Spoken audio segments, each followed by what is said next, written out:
start again. It's a redskin.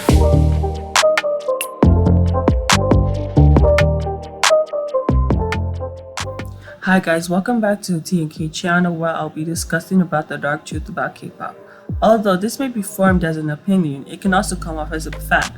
Please keep in mind that I am in no way, shape, or form targeting K-pop idols or targeting their labels. K-pop is a big business industry with many pros and cons, like any other industry, so make sure that while you're watching this video, keep in mind that it also has a bright side too. Now let's begin with the video.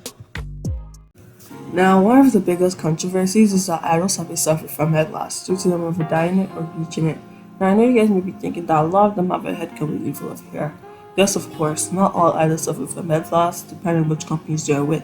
The majority of idols will suffer from head loss, whether it be from stress or chemical use to their hair, which can also create dandelion hair, basically like spiky, dried up hair. But a lot of idols kind of cover up their bald spots with extensions or wigs, so it can be easier to spot out.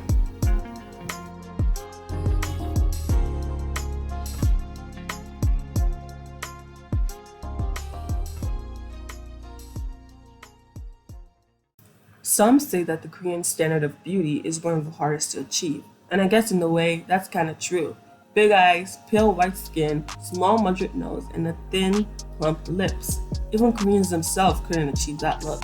Let me give you guys an example, or a statement. A lot of Koreans have more harder chin bones and more flatter features. Again, not all Koreans have these features, but a lot of Koreans want to get more of a standard of beauty they will consider features, so a lot of them get plastic surgery.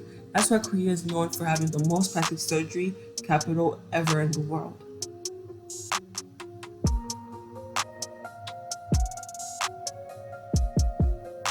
Some also say that the Korean standard of beauty is awfully close to the European standard of beauty. And I guess in a way, that's also kind of true. Let me give you guys an example. So I was going through TikTok and I came across this one specific video basically addressing the Korean standard of beauty. Check it out. Colorism in Asia, Part 2.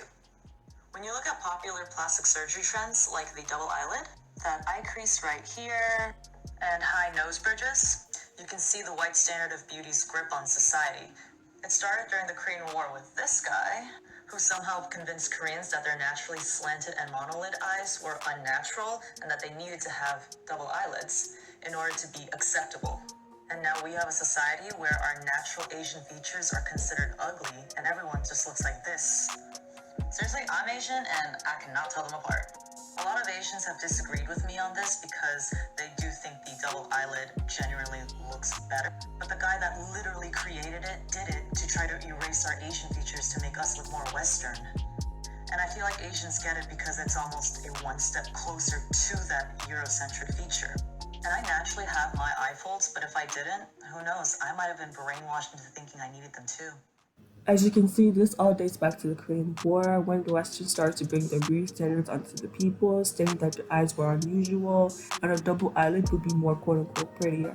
Of course, all community gets to decide what's beautiful. It becomes more of a self-hate, when what is considered unattractive is their features. Most of the time, when you see your favorite K-pop idols getting on the scene, we usually see them eating those big delicious meals. But have you ever thought to yourself what they eat behind the scenes? Well, it was revealed by this one ex-K-pop trainee that her manager made her stick to a strict diet to maintain this particular type of shape. As you can guess, this can result in anorexia or starvation. Of course, this does not go for only boys or girls, it goes for both. Surprisingly, both.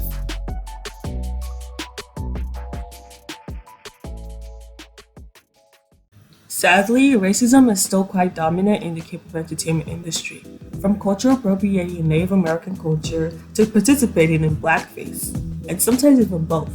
If you guys don't know what blackface is basically how white people would demonize black people through comedy, circuses, and cartoons.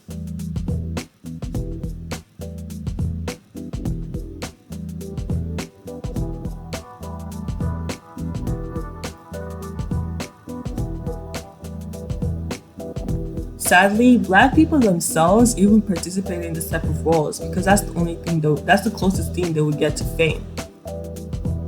And today, the closest thing to blackface are clowns. But thankfully, some Koreans choose to educate themselves about their history and interact with people of color.